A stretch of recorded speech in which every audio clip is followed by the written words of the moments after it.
할렐루야. 8월 5일 하나님 앞에 찬양과 경배를 드리시기 위해서 기도의 자리로 나오신 성도님들을 축복합니다. 먼저 기도하고 제가 본문 말씀 봉독해 드리겠습니다. 하나님 아버지 감사합니다. 오늘 이 새벽의 제단 주님께서 말씀하여 주시옵소서. 주님의 말씀으로 다시 한번 위로함 받고 주님께서 이끄시는 그곳을 향하여 우리도 믿음의 발걸음으로 한 걸음씩 한 걸음씩 나아갈 수 있도록 주여, 주께서 역사하여 주시옵고 우리의 하루를 맡길 때 주님께서 동행하여 주시옵소서. 이 모든 말씀 우리 구주 예수님의 이름으로 기도드렸습니다. 아멘. 오늘 말씀은 민수기 9장 15절부터 23절의 말씀입니다. 성막을 세운 날에 구름이 성막 곧 증거의 성막을 덮었고 저녁이 되면 성막에 불 모양 같은 것이 나타나서 아침까지 이르렀으되 항상 그러하여 낮에는 구름이 그것을 덮었고 밤이 되면 불 모양이 있었는데 구름이 성막에서 떠오르는 때에는 이스라엘 자손이 곧 행진하였고 구름이 머무는 곳에 이스라엘 자손이 진을 쳤으니 이스라엘 자손이 여호와의 명령을 따라 행진하였고 여호와의 명령을 따라 진을 쳤으며 구름이 성막 위에 머무는 동안 그들의 진영에 머물렀고 구름이 성막 위에 머무는 날이 오렐 때에는 이스라엘 자손이 여호와의 명령을 지켜 행진하지 아니하였으며 혹시 구름이 성막 위에 머무는 날에 적을 때에도 그들이 다만 여호와의 명령을 따라 진영에 머물고 여호와의 명령을 따라 행진하였으며 혹시 구름이 저녁부터 아침까지 있다가 아침에 그 구름이 떠오를 때에 그들이 행진하였고 구름이 밤낮 있다가 떠오르면 곧 행진하였으며 이틀이든지 한 달이든지 1년이든지 구름이 성막 위에 머물러 있을 동안에는 이스라엘 자손이 진영에 머물고 행진하지 아니하였다가 떠오르면 행진하였으니 곧 그들이 여호와의 명령을 따라 진을 치며 여호와의 명령을 따라 행진하고 또 모세를 통하여 이르신 여호와의 명령을 따라 여호와의 직임을 지켰더라. 아멘. 오늘 본문은 성막을 세운 그날부터 눈에 보이는 구름과 불로 성막 위에 보이면서 하나님의 임재와 동행을 나타내셨다라고 기록하고 있습니다. 그리고 그 구름이 이스라엘 백성들을 인도하였다고 아주 단순하게 설명을 하고 있는 것이죠. 17절과 18절의 말씀을 읽어보면 이렇습니다. 구름이 성막에서 떠오를 때에 이스라엘 자손이 곧 행진하였고 구름이 머무는 곳에 이스라엘 자손이 진을 쳤으니 이스라엘 자손이 여호와의 명령을 따라 행진하였고 여호와의 명령을 따라 진을 쳤으며 구름이 성막 위에 머무는 동안 그들이 진영에 머물렀고 이렇게 기록하고 있습니다. 즉 이스라엘 백성은 보이는 모습에서는 눈에 보이는 구름을 따라서 행진했고 구름이 멈추면 멈추고 진을 쳤다라고 합니다. 그런데 결국은 18절에서는 어떻게 이야기하냐, 이 구름이 움직이는 것이 결국은 여호와의 명령으로 이스라엘 백성들이 받아들이고 인정하고 그것에 순종한 것을 가르쳐주고 있다는 거예요.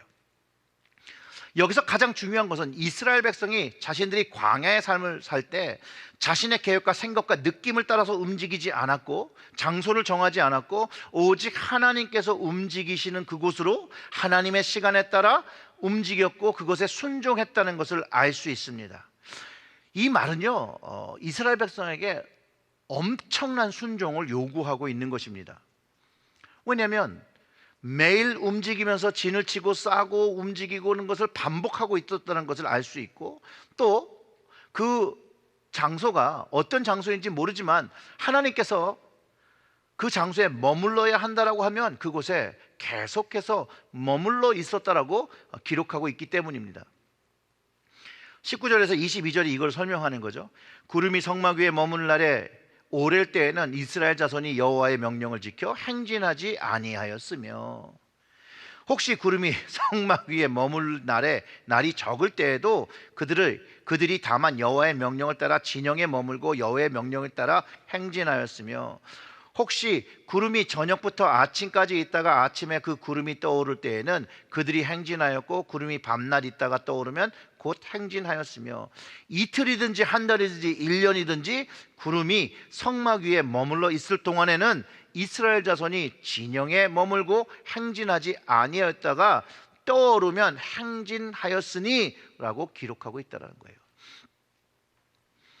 광야에서 이 하나님의 백성들은 그 하나님의 명령에 따라 움직이는 구름을 보고 움직이고 구름이 서면 정착했다라는 것을 알 수 있죠. 이 말을 한마디로 줄이면 하나님의 백성은 광야에서 여호와의 말씀에 순종하여 움직였다라는 것입니다. 사랑하는 성도 여러분, 우리가 살면서 하나님께서 움직이는 때를 분별하면서 하나님께서 원하시는 곳을 가고 하나님께서 원하시는 장소에 머물고 있습니까? 라는 질문을 좀 오늘 해보아야 합니다. 하나님은 오늘날도 우리를 예측하지 못하는 장소들과 일들로 우리를 인도하고 계시기 때문에 그렇습니다. 하나님께서 우리의 삶을 움직이실 때는 우리가 철저히 우리의 삶을 하나님께 맡기며 순종해야 함을 가르쳐주고 있다는 거예요. 나의 이성과 나의 생각과 나의 이득에 의존하여 판단하는 것이 아니라 하나님의 풍성하신 지혜를 신뢰하며 우리의 삶의 모든 것을 아시는 하나님, 그 하나님을 신뢰하며 순종하며 살아야 함을 가르쳐주고 있다는 것이에요. 하나님께서 움직이시는 것을 기다리는 것은 어쩔 때 참 어려운 일이며 인내를 많이 요구합니다. 이스라엘 백성이 하나님께 우상을 세울 때 그때도 모세가 산에 올라가서 내려오지 않는 시간이 길어질 때 그들이 범했던 죄이거든요. 움직이는 것도 어려운 일이지만 기다리는 것도 참 어려운 일이고 인내를 많이 요구하고 있다는 것을 알 수 있어요. 그래서 하나님의 시간을 찾는 것이 중요하고 하나님께서 움직일 때 그 시간에 움직이는 것이 중요하고, 그렇기 때문에 하나님보다 앞서서도 안 되고 하나님보다 뒤처져서도 안 됨을 가르쳐주고 있다는 거예요. 그래서 이 이스라엘 백성은 아침마다 구름을 확인해야 되고 그 시간마다 이 구름을 확인했었어야 한다는 거예요. 그래야 하나님 말씀에, 하나님의 명령에 순종할 수 있는 것 아니겠습니까? 하나님께서 오늘 움직여 하면 움직여야 되고 아무 말씀 없으면 그냥 기다려야 됩니다. 근데 갑자기 그 날의 중간에 갑자기 구름이 떠오르면 하던 일들을 다 멈추고 이제 그 진영을 다 싸고 이제 하나님께서 이끄시는 그 길을 걸어가야 되는 거예요. 그런데 밤에도 갑자기 구름이 떠오르면, 그리고 움직이면 짐을 싸고 순종하며 이제 걸어가야 한다는 거예요. 이것을 통해서 우리에게 가르쳐주는 것이 뭐냐, 밤낮으로 하나님의 그 움직임에 우리는 민감해야 된다는 거예요. 하나님께 민감하지 않으면 하나님께서 움직일 때 움직일 수가 없고 하나님이 움직이실 때 하나님의 말씀에 순종할 수 없다는 것이죠. 즉 하나님이 움직이시는 건 하나님의 말씀을 우리에게 해주시는 그때인데, 하나님의 말씀에 우리의 영과 우리의 이 모든 감각이 활짝 열려 있지 않으면 하나님 앞에 그 명령을 듣거나 순종하기가 어렵다는 것이죠. 이것은 쉬운 것이 아닙니다. 이스라엘 백성에도 쉬운 것이 아니었고 현재 우리가 믿음을 가지고 살아가는 우리의 삶 속에서도 이것은 쉬운 것이 아닙니다. 그런데 이스라엘 백성이 그때 순종했다는 거예요. 23절에 그렇게 기록하고 있습니다. 곧 그들이 여호와의 명령을 따라 진을 치며 여호와의 명령을 따라 행진하고 또 모세를 통하여 이르신 여호와의 명령을 따라 여호와의 책임을 지켰더라 라고 증언하고 있다는 거예요. 현대를 사는 우리에게는 그 구름의 증거는 없지요. 그러나 구원받은 사람에게 주어진 게 있어요. 즉 구원받은 사람은 무엇을 보며 하나님의 그 인도하심을 쫓고 하나님께서 우리의 삶을 움직이시는 걸 깨달으며 순종하며 살아갈 방법이 여러분 뭐라고 생각하십니까? 이스라엘 백성이요, 그 구름과 불이 하나님의 임재, 그 성막 위에 구름으로 나타났고 불로서 나타났던 것이에요. 우리에게도 임재하시는 성령님을 따라서 아침 저녁으로 하나님을 주목하고 하나님의 말씀과 그 명령에 따라 인도하심을 따를 수 있다는 거예요. 그래서 지금도 하나님께서 우리를 움직이실 때 우리는 함께 움직일 수 있고, 하나님께서 움직이시지 아니하실 때는 우리가 그 자리에 머무를 수 있다는 것이에요. 근데 이거 참 놀라운 거예요. 하나님께서 그렇게 동행하실 때는요, 이스라엘 백성이 죄를 짓지 않았고, 이스라엘 백성이 죄를 질 때는 하나님이 멀게 느껴지고 같이 안 있다라고 할 때 사실은 죄를 지었거든요.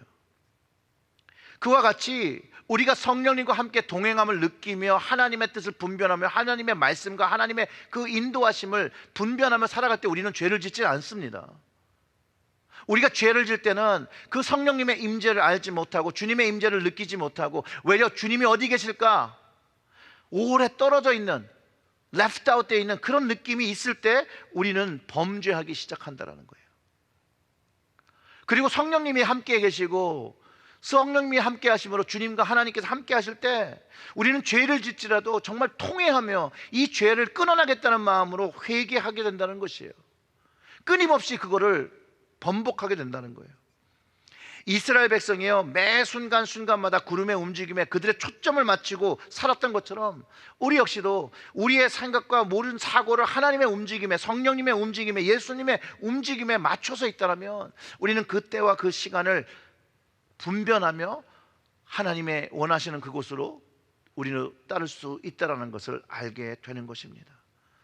사랑하는 성도 여러분, 성령께서 말씀하시는 것에 민감하시고 하나님과 주님께 그 말씀에 민감하시기를 부탁드립니다. 그리고 그것에 민감한 것뿐만 아니라 순종하여, 그 말씀에 순종하여 하나님께서 인도하시는 그 일을 그 온전한 시간에 따른다라고 저는 확신합니다. 하나님께서 움직일 때 우리는 움직여야 합니다. 예수님께서 움직일 때 우리 역시 움직여야 합니다. 성령님께서 움직일 때 우리도 움직여야 합니다. 하나님께서 움직이지 마라고 하면 우리는 움직이지 말아야 하고, 주님께서 움직이지 마 그러면 우리는 움직이지 말아야 되고, 성령님께서 움직이지 말라고 하면 우리는 움직이지 말고 때를 기다려야 합니다. 사랑하는 성도 여러분, 하나님의 움직임에 민감히 반응하시고 그리고 하나님께서 움직이실 때 순종하시는 여러분들 되시기를 주님의 이름으로 축원합니다. 아멘. 기도하겠습니다. 하나님, 우리가 성령의 임재를 경험하며 하나님의 움직임에 민감하여 하나님의 움직임에 순종하며 따라가는 저희들 될 수 있도록 하나님, 우리의 가정에 성령의 기름 부으심을 허락하여 주시옵소서. 그 기름 부으심의 그 임재로 인하여 하나님께서 움직이시고 우리의 가정을 이끌어 가시는 그 인도하심을 보고 철저하게 순종하여 우리의 생각과 우리의 좋음과 우리의 모든 것들을 뒤로 하고 주님만을 쫓아 걸어갈 수 있도록 주여, 우리의 가정에 이 성령의 기름 부으심이 사라지지 아니하고 임재가 사라지지 않을 수 있도록 주님께서 좌정하여 주시옵소서. 이 모든 말씀 우리 구주 예수님의 이름으로 기도드렸습니다. 아멘.